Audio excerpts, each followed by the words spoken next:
All right, welcome everyone to today's Google Webmaster Central Office Hours Hangouts. My name is John Mueller. I'm a Webmaster Trends Analyst here at Google in Switzerland. And part of what we do are these Office Hours Hangouts, together with publishers, webmasters, SEOs from around the world, it looks like, to try to get some of the open questions answered. A bunch of questions were submitted already, so lots of stuff to go through. But as always, if any of you want to ask a first question to get started, feel free to jump on in. John? Hey, John, go ahead. Okay, I'll get something. Just a quick question. I don't know if you saw the screenshot that I messaged over to you or not, but an interesting result that we saw on a featured snippet when on the query for the term car buying tips, that the featured snippet is being pulled from a different website, but then within the featured snippet box is a logo off of our website that appears, from what we can tell, that it's actually coming from our URL. And of course, we don't mind it being there. It's good exposure, but just wanted to see if that could potentially indicate any kind of problem with something we're doing on a technical side or anything like that.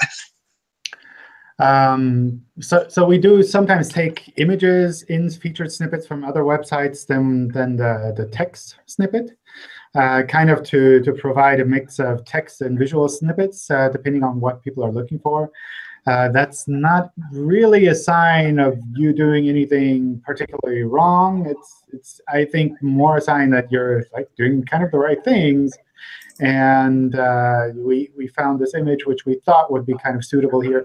I don't know in your case if that image is really, I don't know, best image for this kind of a topic. I think it's essentially just your logo that looks like a car, kind of something like that. Yeah, I mean, basically. It's like I wouldn't complain in your situation, because it's like, well, it's bringing your brand out there. Exactly. From like a search quality point of view, I don't know if that would be the best fit there, but that's something that our algorithms have to figure out. And sometimes we were able to take both of these from the same site and show that to people, kind of as a teaser for what they could find. Sometimes it's from different sites. OK, thank you. Can you hear me? Yes. OK, good morning, John. I have a question. If there's a site and the answers, it's kind of a QA site, but the answers are very succinct, and they can be answered in a very short amount of time, rather than going kind of into depth.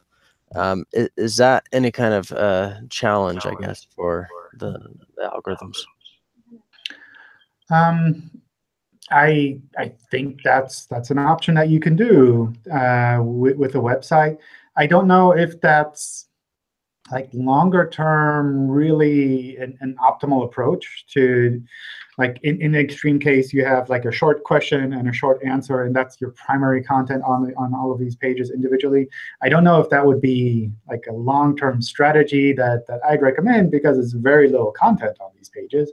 But if you can expand on those answers and you have a lot of additional information there, I think that's a perfectly fine setup. OK.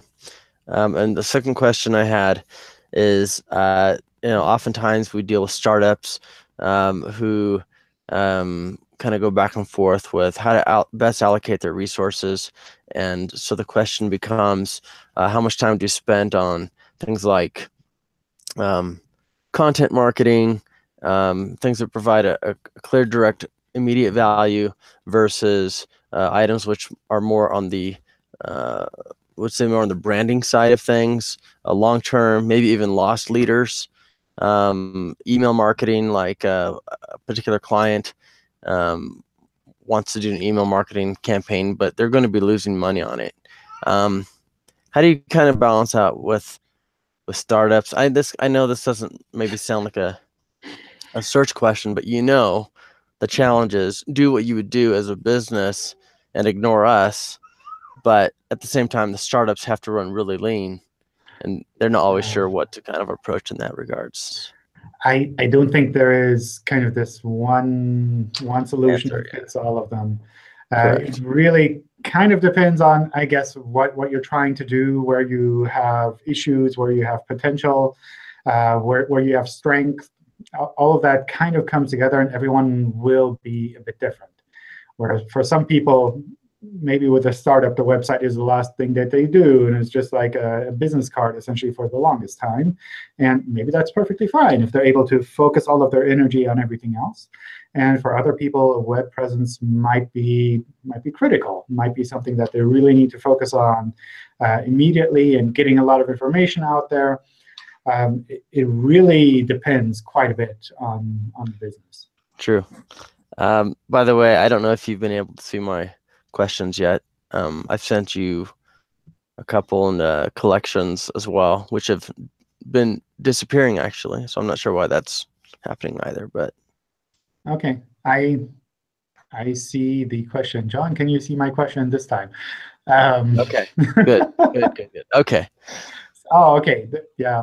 So I have a proprietary ranking algorithm to try to figure out which questions we need to answer first.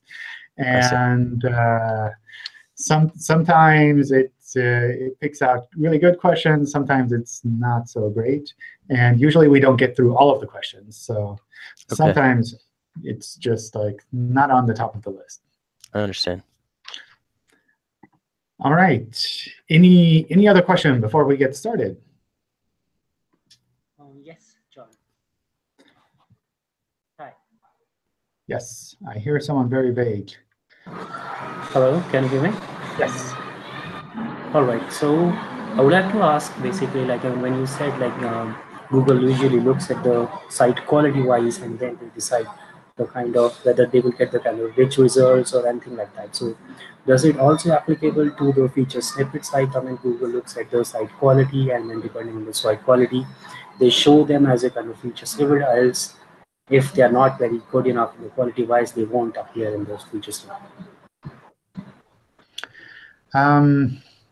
I don't know. I assume there's some quality aspect there, but I think it's not really the same as with kind of the rich results kind of quality understanding there.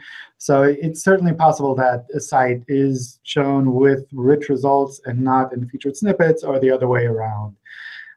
So I'm pretty sure we look at some quality aspects there, but I'm not 100% sure. For the most part, the featured snippet is really just a bigger snippet to try to pull out relevant answers from the web to guide people to this content a little bit easier. So it's something where obviously quality plays into that, but I don't know if we'd use the same setup as with rich results. All right. So the reason I'm asking this is we have recently started appearing the feature snippet, but I mean we haven't changed anything new on our web pages. Maybe we are ranking on the first page itself, and Google suddenly showing our results. So this is just wondering if maybe because of the feeds that the page is now having some sort of good quality. That's why this is appearing. So that was my question. I mean, personally, that without knowing the details, that sounds like you're right on the right track. But it's like I said, it's something that, generally speaking, most feature teams at Google try to understand quality in different ways, in ways that make sense for their individual features. And sometimes that's a little bit more direct, like with the featured snippet, with the rich results. Sometimes that's a bit harder because we obviously have to understand the content better for things like featured snippets. So it sounds like you're on the right track, but maybe there's still more work to be done if you're not seeing your rich results yet. All right. Thank you. All right. Let me run through the questions that we have.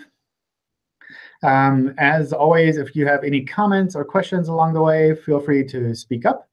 And we'll see how far we go. It looks like a whole bunch of them were submitted. So I'm not sure if we can make it through all of them. We'll see.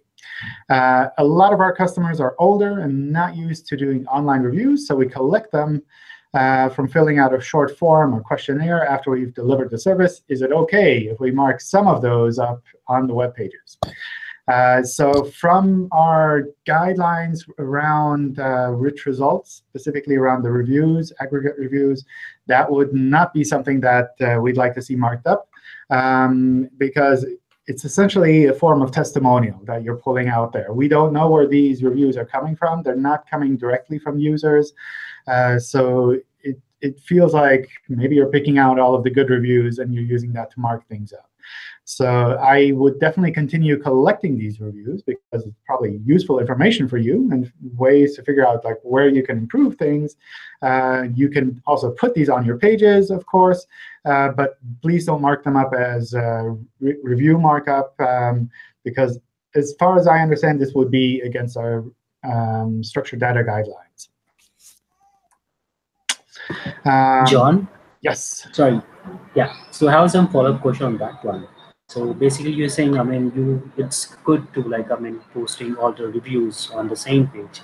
So just wondering, like, I mean, with the mobile devices, like, I mean, we have products where we have a lot of reviews, and just wondering, I mean, is it a good idea to show all the reviews on that page, or like we just split those reviews into a new page?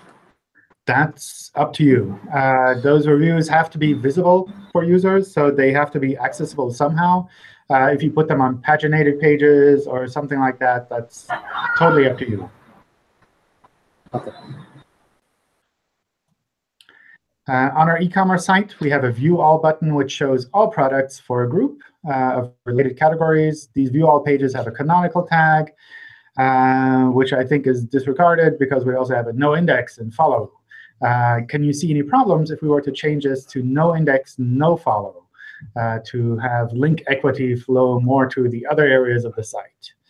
I think you can definitely do that. I'm pretty sure you would not see any change with regards to how we crawl, index, and rank your site. Because for the most part, a page that's already on no index, after some time we think, well, this page doesn't exist, and we kind of ignore it anyway.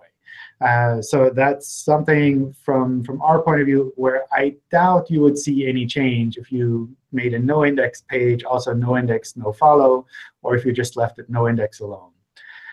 So my suspicion is you're spending time on things that have no visible effect there, and I would focus more on other parts of the website.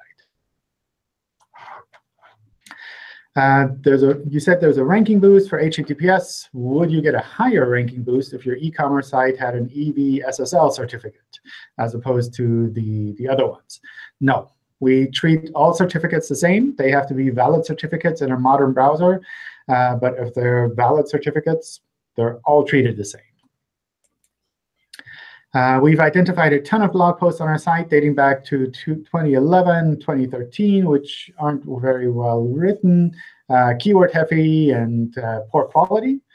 Given that there's a lot of content, am I correct in thinking that this is affecting our overall Panda score, which in turn affects every ranking page? And if so, would it be better to no index all of these pages until I get around to rewriting each one? In general, we do look at the quality of a website overall. So if there's a lot of content on your website that's really low quality and bad, then that might be something that our algorithms are picking up on.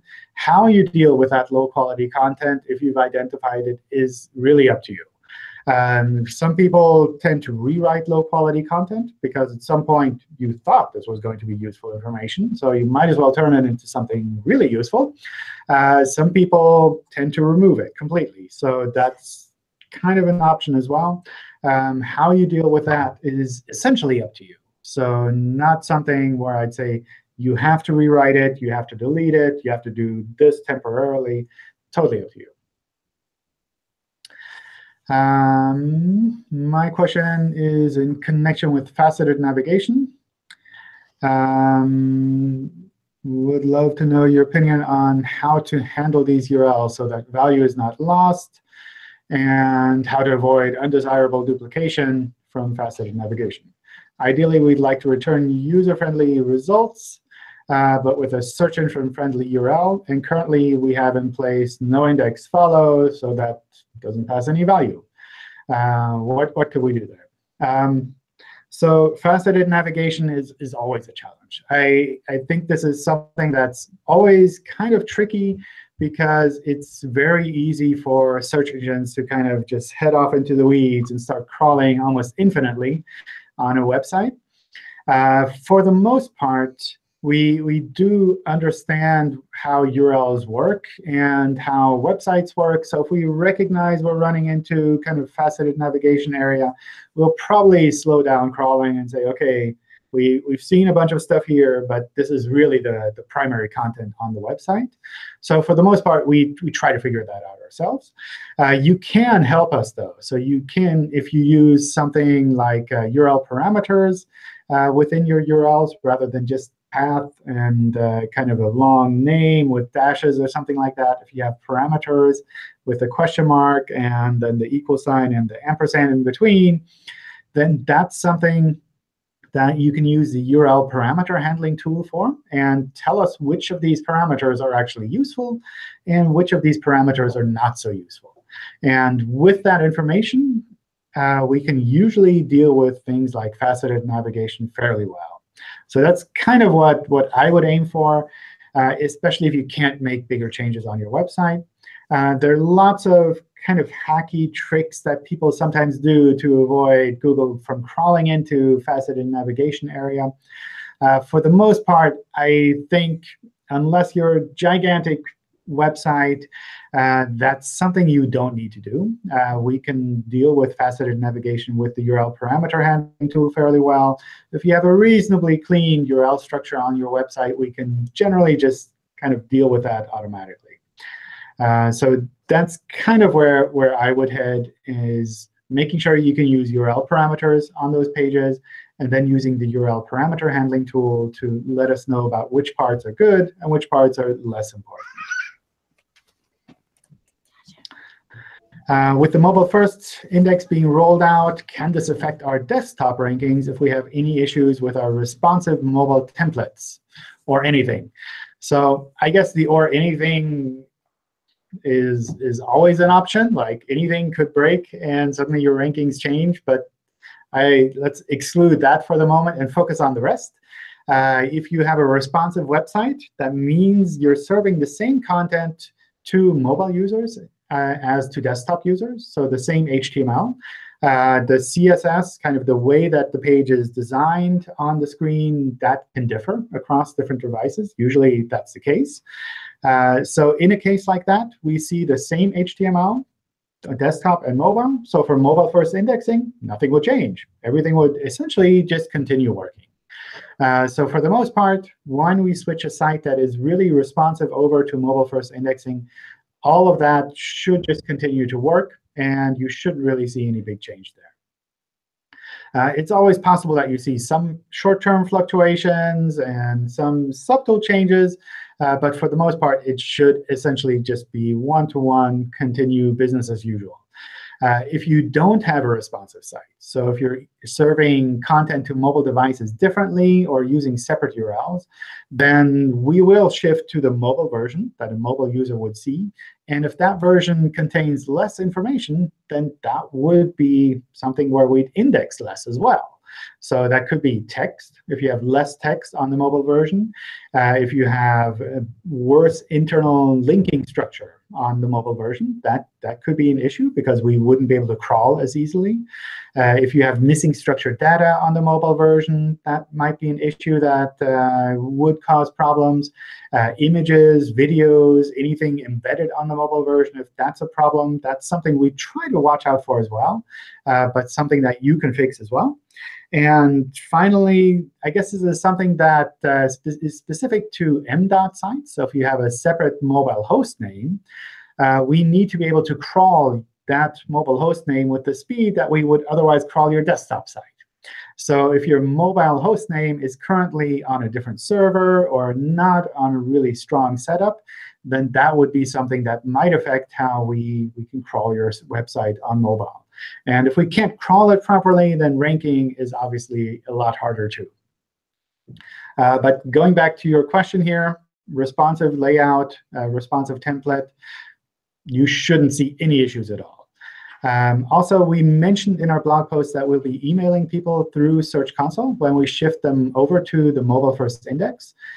So you can watch out for that email and kind of double-check to make sure that nothing is actually changing in Search Console. About 15% of our crawlable pages have a no-index, no-follow tag to avoid duplicate content and other low-quality pages from indexing. Could this affect the overall site quality? Or does Google only consider the index pages when evaluating the quality of a site? Yes, we only look at the index pages when it comes to understanding the quality of a website. In general, though, so one thing, maybe just taking a small step back here, you mentioned you're using this no index as well for duplicate content. In general, I'd recommend using a rel canonical for duplicate content rather than a no index. With a no index, you're telling us this page should not be indexed at all. With a canonical, you're telling us this page is actually the same as this other page that I have. And that helps us, because then we can take all of the signals that we have for both of these pages and combine them into one. Whereas if you just have a no index, or if you block it with robots text, then all of the signals that are associated with that page that's blocked or has a no index on it are essentially lost. They're dropped. So if someone were to link to that page and you have it set to no index, like, well, they're linking to nowhere. Whereas if you had a rel canonical, we would see that link going to that page, follow the rel canonical to the page you prefer to have indexed, and use that one for indexing. What period of time and to what percentage of users does Google start to have issues with A/B tests? There's some areas of website where traffic is low, so it takes longer to reach a good sample set. That can be up to 6 months or longer to reach a significant sample set. We don't have a fixed timeline on this. Essentially, what we want is that the kind of long-term stable situation on your site is such that we trust the content that you're providing is actually the content that you're showing to users as well. So if you're doing an A/B test and you're doing subtle layout changes with things like colors or shuffling things around slightly, for us, that's absolutely no problem. Do that for the long run if you want. That's perfectly no problem. On the other hand, if you're doing changes on the A/B version where one version has a lot of textual content, and that's the version you show Google, and users, when they go there, they essentially just see 2 or 3 words of content and maybe a big image, then that would be a bit awkward for us, right? Because people are searching. We're showing a snippet from your page and saying, hey, you can get this here. And they go to that page, and they don't really find that content. So that would be something that we don't want to see for the long run. For short periods of A/B testing, fine. We can deal with that. For the long run, it should really be that the content is equivalent, what you're showing Googlebot as what users would see. My question with regards to gateway pages, say I have a law firm with 20 locations in a single state. We have a location homepage for each of these locations with unique content for each. And then we have category pages for each category under those location pages with also unique content. They talk about the same topics, yet they're slightly unique. You mentioned this is against our guidelines. Can you expand on what we should do in this situation, and if our situation would be considered gateway pages by Google? So the term we use is doorway pages, not gateway pages. I think you're probably thinking about the same thing, though. In general, for us, a doorway page is something where you're essentially offering the same content with a slight tweak, which could be something like you swap out a city name, and all of the rest of the page is exactly the same, and you're leading people to exactly the same kind of conversion funnel in the end. In this case, it sounds like maybe you're doing something slightly different in the sense that people are going to individual locations, and they're not like all funneling through the same thing in the end. They're maybe going to specific lawyers and going to go and visit those lawyers in person at some point. And that seems less of an issue to me. So it's really a matter of kind of making sure that you actually do have unique and compelling content on all of these pages, and not just like subtly rewritten, reworded content that's kind of there to make it look unique, but actually it's all of the same content everywhere. So that's kind of what I would watch out for there. I think with 20 pages, you're probably coming towards the limit there, especially if this is 20 sets of pages, and each of those 20 pages has a set of categories that are more or less the same across all of these.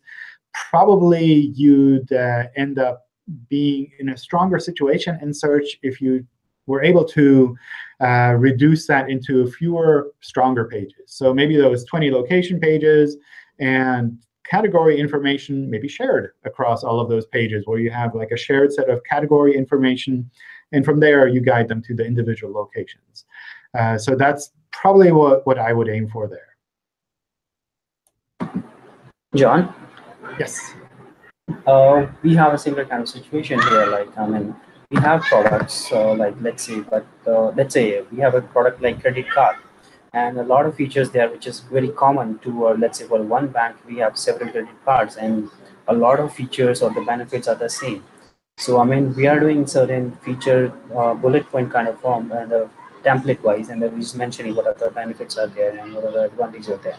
So it's going to be a kind of same with all of our credit cards. So how Google look at this data? Like, I mean, is it considered as a kind of same content, or like Google will to value those pages, the low quality kind of things?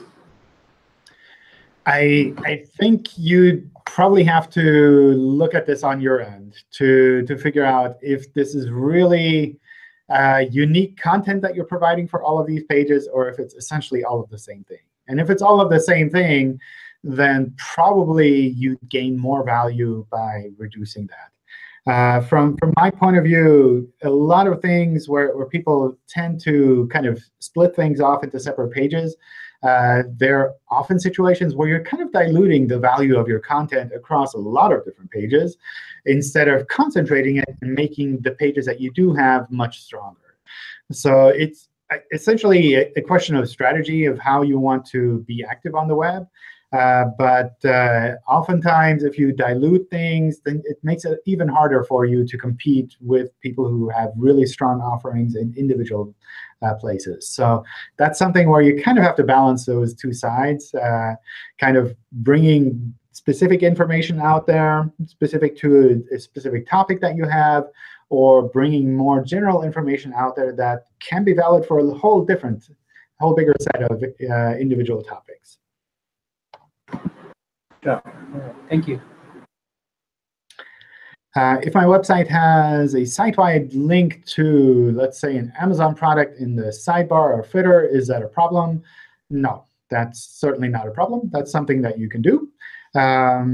With regards to Amazon in general, often these are affiliate links. Affiliate links themselves are also no problem from us. If you have an affiliate-based website, the thing to watch out for is just that the rest of our guidelines still apply. So just like copying, pasting all of the content and putting that on your website and calling it a website of your own is probably going to look kind of awkward to our algorithms. Whereas if you have a really strong website with lots of unique and compelling content, and you have affiliate links to monetize that, that's perfectly fine. So it's not a matter of the affiliate links, but usually just a matter of kind of the cookie-cutter content that a lot of affiliate sites have. I know you didn't specifically ask about affiliates, but that's something that's often brought up with regards to Amazon. Manual action is the only penalty that a site can have, but sometimes you say overall site quality is also a signal that the site isn't good enough overall. How does that differ from an algorithmic penalty? So I guess the main differences here are manual actions are things that team members from the web spam team do manually with regards to a website, where they recognize that our algorithms aren't really handling this properly. So they have to take, like the name says, a manual action to try to isolate the issues that this site is causing, or this part of the site is causing, and to take action on that in one of several ways. And the other aspect is really kind of just the algorithmic normal ranking, where we look at a whole bunch of different signals to try to figure out how we should show the site in search, where it might be relevant, which kind of queries, which type of users might be interested in this content, and we try to show it to users then. Hey, John, just to follow on with your comment there about relevance to queries. I know that like the Google AdWords is a different algorithm and everything. The other day last week, we put just our URL into the keyword suggestion tool on there, and the results that it gave us were like overwhelmingly related to one topic that's just a small piece of our website. And what I was trying to figure out is, since they're Google, you're Google, whatever, is that indicative of, because it would be an issue for us because it was so focused on one thing that's not really the primary focus of our site. Would that be indicative that the search algorithm could possibly be seeing our site in the same way? I don't know. I believe the AdWords side uses very different algorithms for that. So it's possible that from crawling and indexing, there's some amount of kind of crosstalk there. But for the most part, I believe they pull this data out completely separately on their own. So what you see in the AdWords tools wouldn't necessarily be relevant for the search side as well.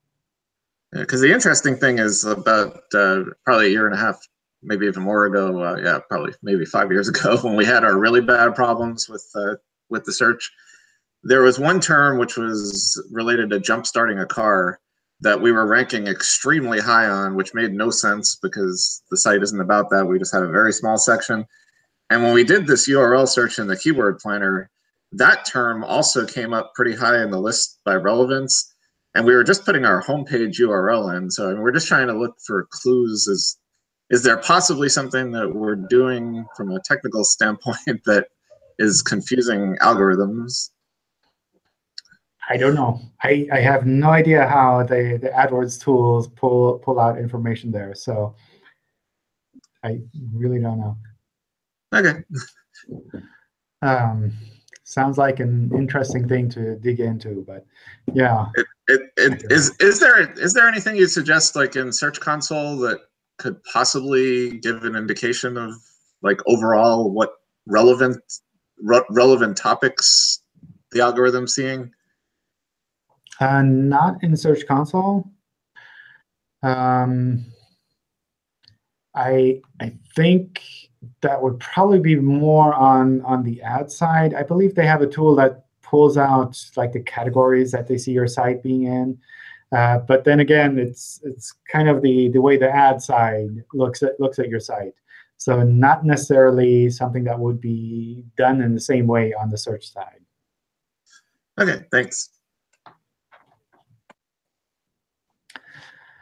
All right. Two external links to two different pages on the same domain from the same page. Does the link, what happens with the link value passed to both of them? Two external links from two different pages from the same page.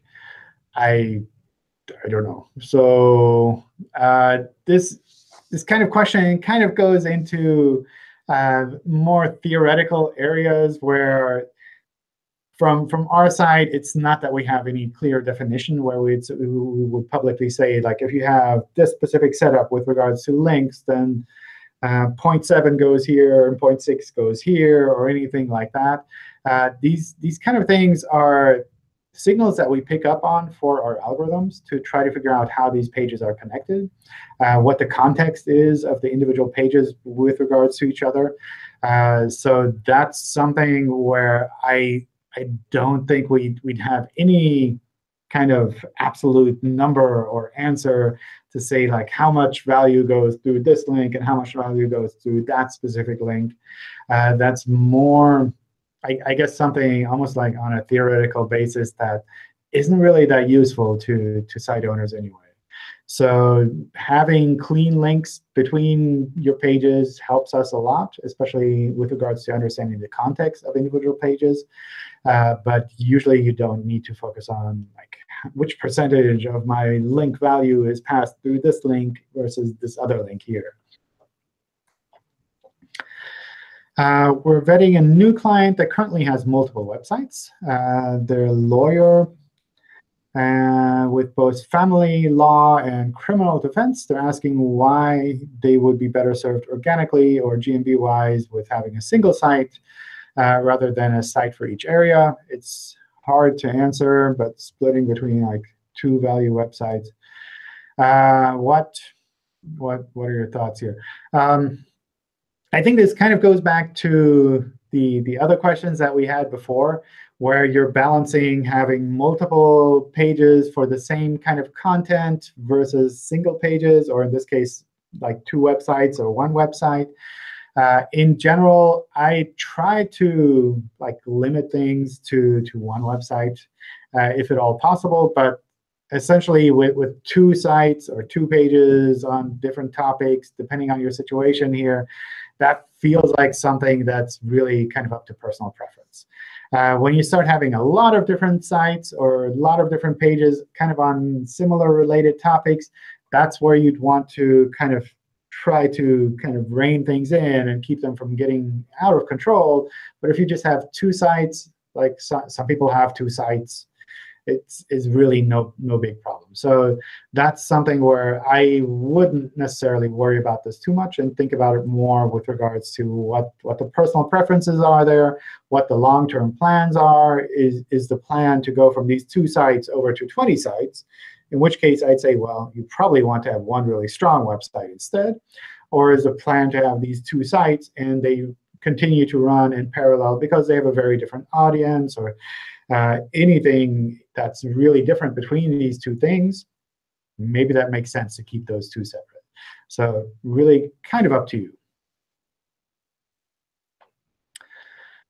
We've been hit by the Google update in March 2017, and since then we just kept losing traffic. We tried to improve the quality of our site by nuking content, improving content, cutting out ads, but we've been demoted every update since.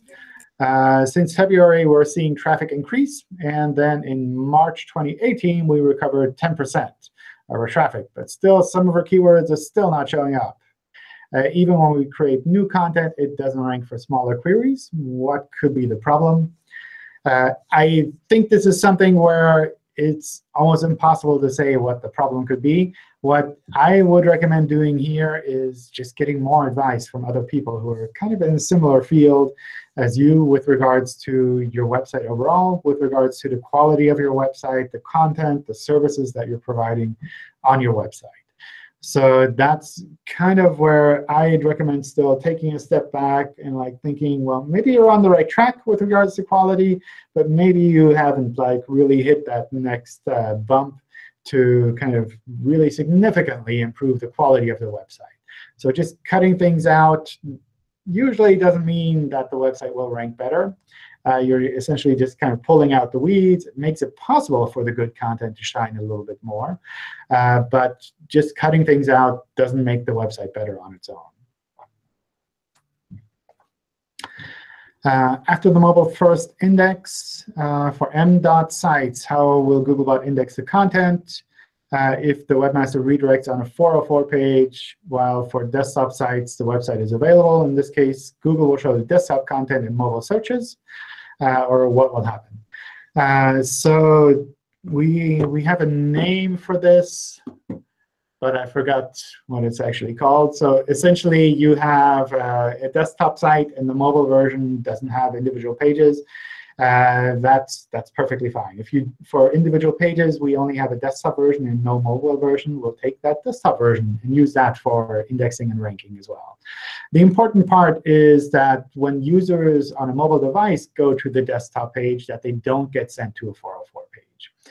That would be problematic because Googlebot crawls with a mobile user agent now, or with mobile-first indexing.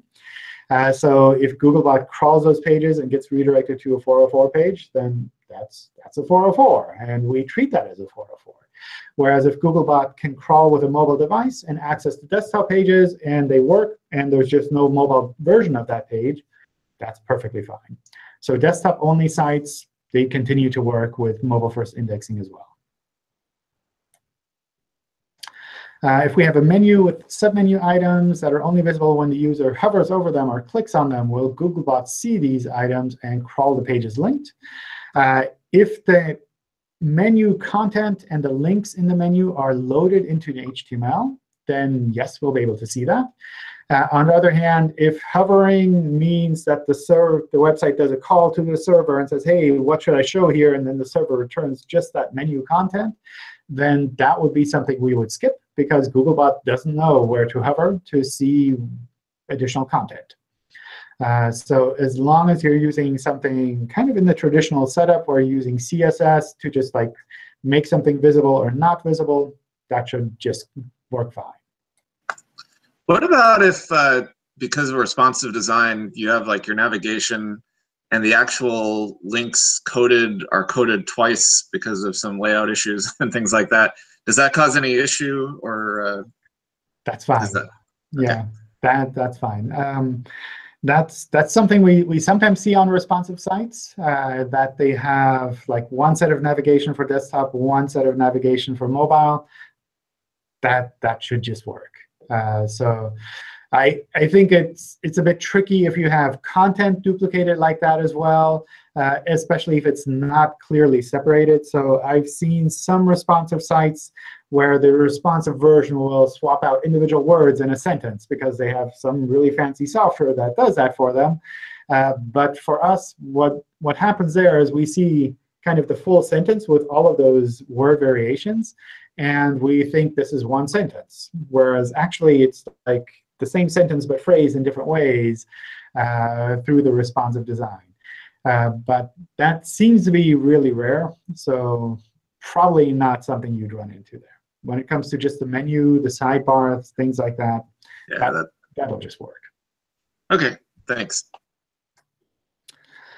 What exactly does fetch as Google do? If you fetch a 404, does Google see the 404 and act on it? If you fetch a 301, does it understand the page is moved? If you fetch a no-index page, does it read the no-index tag? What happens when you fetch versus when you do fetch and index, particularly on pages with no-index pages? So just fetch as Google only requests the page. It doesn't do any additional processing. If you do fetch and render, we try to render that page with Googlebot. So that's the extent of the additional processing that's done there. You can fetch a 404 page to confirm that the 404 status code is returned. You can fetch a 301 redirect page to see that the redirect is actually being picked up on. But nothing happens in our index based on just fetching pages. It's different if you fetch and submit. In those cases, we do try to process what we've seen and process that for our index. So if you submit a page that has a no index on it, then that's something we'll take into account as quickly as possible with regards to processing that page. If you submit something that's a 404, I don't think you can actually do that at the moment, because the tool will only let you submit something if it returns a normal page.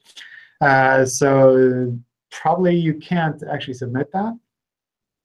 But anything that you have changed on a page, or if you've added a new page and you submit that, we'd be able to process that. That's something that you see directly in Search Console when you go to Fetch as Google in the tool. If we've successfully fetched, then you have the link to submit that to our index. It doesn't guarantee that we'll be able to index it immediately. We do try to get there as quickly as possible. But for some sites or in some situations, we just can't get there as quickly as you'd like. And sometimes it still takes a couple of days for everything to be processed. But for the most part, we try to speed that up as much as we can. How Google found after the mobile first index will treat display none. In such a case, will the content be discounted only for mobile? So we've talked about this quite a bit. On mobile, if you're not showing content for design reasons, for example, which is really common on mobile, responsive design does that a lot of times, that's still perfectly fine for us. So that's something that we would treat as normal content. How long is a piece of string? OK, let's see. It goes on. We moved the site from UK to .org many weeks ago. And in Search Console, it's still saying it's undergoing a move. Only a small site as well. Is it normal for a site move? I haven't personally noticed one take so long before. So I believe the setting in Search Console just sticks for a while. I don't know what the time period is there, if that's like a half a year or 3 months or something like that. It's not the case that this signals that things are still in flux and we still haven't figured it out. It's more that, well, you've selected this option, therefore we'll keep it selected until you cancel it or until it expires naturally. So that's not a sign of anything stuck in any particular way. In general, you'll see this fairly quickly. If you look at your analytics data for the website, you'll see probably most of the traffic is going to the version that you redirected to. There might be some individual URLs still indexed for the other version. Sometimes it just takes a bit longer for us to reprocess everything on the older version. But for the most part, probably we'll have moved things over already. A lot of times, especially for smaller sites, we can process this kind of a move within a couple of days. But still, like I mentioned, the setting in Search Console, that's kind of sticky and will remain active even if we've already moved everything over. Best practices for fixing search results after taking over a website for charitable organizations that had 301 permanently redirected the club's domain. So I guess they set up a redirect from the old site to a new site, and now they want to go back to the old site again. In general, this is something that might be a bit tricky on our side. So what I would recommend doing is redirecting back, at least, so that from the old site, from the site that you initially redirected to, we see a redirect back to your preferred version. So that anytime we crawl the version that we found from the initial redirect, we can get back to the version that you actually do want to have indexed. So that's kind of the first step that I would do there, like you would with any other site move. And then just from there, kind of follow the general guidelines with regards to site moves. And in particular, try to make sure that all of the external signals are aligned with where you want your site to be placed as well. So things like external links, internal links, sitemaps, canonicals on these pages, everything kind of aligns with the URLs that you do want to have indexed. Sometimes this works fairly well. Sometimes it's a bit tricky depending on how long you've been redirecting to the other site. So wish you luck, I guess.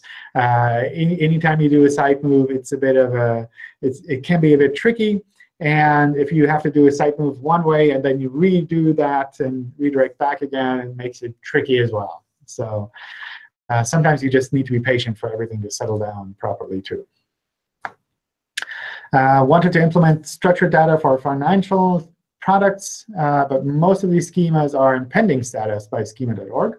Would like to know if we can implement the same, and will Google be able to recognize these structured markup? So if this markup is currently not shown in search, then we wouldn't use this to show anything in search, which is, I guess, kind of obvious. If we don't use it for rich results, then it has a very low effect there. We do use structured data on websites to try to understand the context of pages a little bit better, kind of where we would show this, where it would be more relevant. But it's not the case that you'd see any immediate or general ranking boost for just having structured data on a website. You're always welcome to implement structured data, especially the newer structured data. When it comes to schema.org, I know the team does look at the use of individual structured data items on the web. And if they see that some types are being used quite often and they're actually not officially recognized by schema.org yet, then that's something that sometimes encourages them to say, OK, maybe we should figure this out and get this ratified with the other people in the group so that we can put this on the more official list as well. But that's more something for, I guess, long-term thinking and not something where implementing this markup will have an immediate SEO effect on your website. Yeah, hi. So that was my question. So I mean, my understanding is like, I mean, if you implement those markups basically, so then Google is able to understand those content more specifically. Like, I mean, we are talking about some certain financial product, whether it is a loan, whether it is a kind of credit card, debit card, those things. So I mean, it is, yes, it is not recognized, but I've seen many websites start implementing those things. So just wondering, like, I mean, if you can implement it, Google will understand my content in a better way. Yeah, I think implementing something like this is perfectly fine. I just wouldn't assume that Google will pick it up and turn it into magic in the search results. So it's more, I think, long-term and kind of, I don't know, philosophical thinking where you're saying, well, I believe in this markup. I know it's currently not used, but I think it'll make a big effect, like maybe a couple of years down the road. And then that's something you can always do. It doesn't have any negative kind of issues with regards to search if you implement it. But if you're expecting an immediate return on investment, then probably that markup is not something that would be critical for your pages at the moment. Okay, thank you. What's the current status of mobile versus desktop index? Will the desktop search results be completely based on mobile signals? Is there anything related to this already set in stone? So yes, even on desktop, we'll use the content crawled from mobile to generate the search results. We'll still show the desktop URLs if we have separate URLs. So we'll still try to keep things reasonably. We'll make sure that users on desktop devices continue to see great results, great and relevant results. But they will be based on the mobile indexed content. With regards to anything set in stone, I don't think anything on the web, or in particular at Google, is ever set in stone. There are always changes. We're making these changes fairly slowly compared to other changes that we've made in the past, because we do want to be cautious here. We want to make sure that we're doing the right thing, that we're not causing more issues for sites, but rather that we're kind of doing what users expect. And if we see that things are going wrong or that something's breaking along the way, we'll pause and figure out a way to kind of deal with that, to resolve that issue, or take whatever steps are necessary. All right, so I think we just have a couple minutes left. Let me just open it up to more questions from you all, if there's anything else on your mind that I can help with. Yes, John, I have. Yeah. Or please, you continue. I already asked many questions, so you can ask this one. Hello? Yeah. Hello. Hi. Yes. Hi, this is Kalina from publitas.com. I posted a question regarding manual action on the post. So basically, we've been removed from December 30th based on a hacked content alert. And we posted a review the same day. It was shown as processed, but we're still, it seems, manually removed from the rank. What's the best next action to basically get this ban lifted? Because we've gone through all the checklists, and we seem to be doing everything according to the guidelines. OK. I don't know. I probably have to take a look at that, what exactly is happening there. Do you have a forum thread where you posted the details, perhaps? Yes, we have posted it on the Webmasters forum, and also like the detail is in the comment of this event. OK. So I'll take a look there to see what I can pick up there. Okay. It's kind of tricky sometimes to do something live here to figure out exactly what is happening right now. But if there's something where we've been able to kind of clean up some things, or maybe not everything, maybe there's something that we can let you know about to try to clean that up. OK, cool. I'll copy that out, and if you can include maybe a link to your forum thread in the comments to the event, then I can double check to see what else might be happening there. OK, cool. Do I post that here in the group chat or in the Google Hangouts link? In the Google Plus page where all of the questions were submitted. Yeah, OK, excellent. Because then I can get back to you there, and if there's anything specific that you need to do or to change, then we can figure that out. Great, sounds good. Cool. All right. Yeah. Ramesh, So go for it. Thank you. Yeah. So just wondering, like, I mean, how Google like rate a website which actually rendering their content through JavaScript. Basically, I've seen many sites, or maybe in India, basically, like a lot of websites using React.js and everything, and most of the contents come through JavaScript. But I mean, if I see those pages, like, I mean, disabling JavaScript, they are typically all blank pages. So I'm just wondering, and they are pretty doing well in search, like, I mean, when searching but just for the generic terms. So just wondering, like, I mean, Google looks at some other signals as well apart from the main content, or like, I mean, why they're doing so good without having those main content. We do render pages when we see that they're using JavaScript to figure out what content would be shown to users.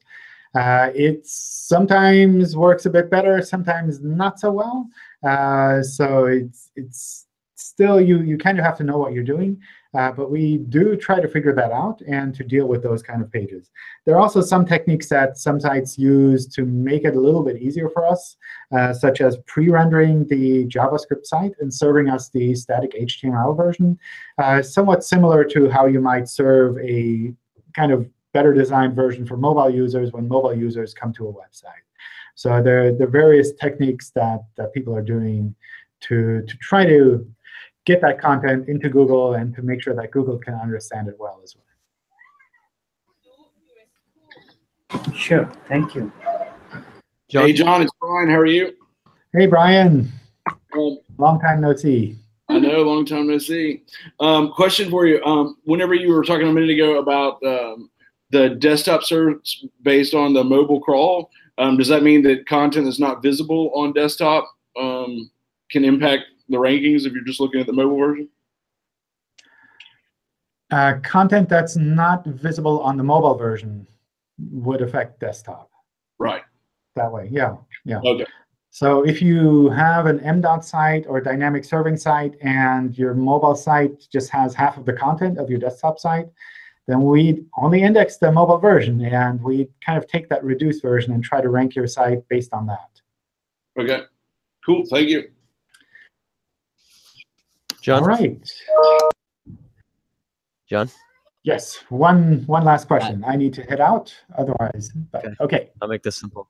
You know, there's always a discussion about increasing site speed, and the question becomes, let's say you can get your speed down to like 3 seconds. Is there much benefit to increasing it so it loads, besides the obvious, you know, people not leaving your site? But I asked this because there were some recent stories about sites converting to some really fast cache versions, for example, and that may have really benefit them a lot more than I guess we would have suspected.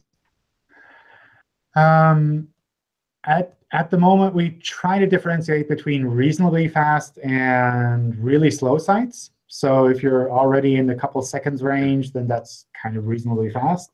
A lot of people see more indirect effects, though. So things like the conversion rate changing, people browsing more on a website if it's really fast, those kind of things. And sometimes those non-SEO effects have a much bigger effect on the bottom line than just pure ranking changes. True. Along the same lines, I asked this in the question, but you know, good content versus bad content. That's kind of a bind. Is there really much benefit to saying good content, bad content, and then really super amazing content? I think that's kind of up to you to figure out where you want to focus your energies. I don't think our algorithms like have just 3 buckets. We try to look at it across the whole range of like different quality and also, more important, I guess, the relevance to individual queries. Right. So range is really kind of what I was asking, not like 3 buckets. Exactly. Is it more than just a binary kind of thing? Okay. Yeah, definitely. Thank you. All right. So I need to head out. Thank you all for joining. Thanks for all of the questions. And I think we have the next Hangout lined up for Friday. So if I missed something, feel free to move things over there. And wish you all a great week. Until then. Thanks, John. Thanks, Bye, John. everyone. Bye. Thanks, John. Bye.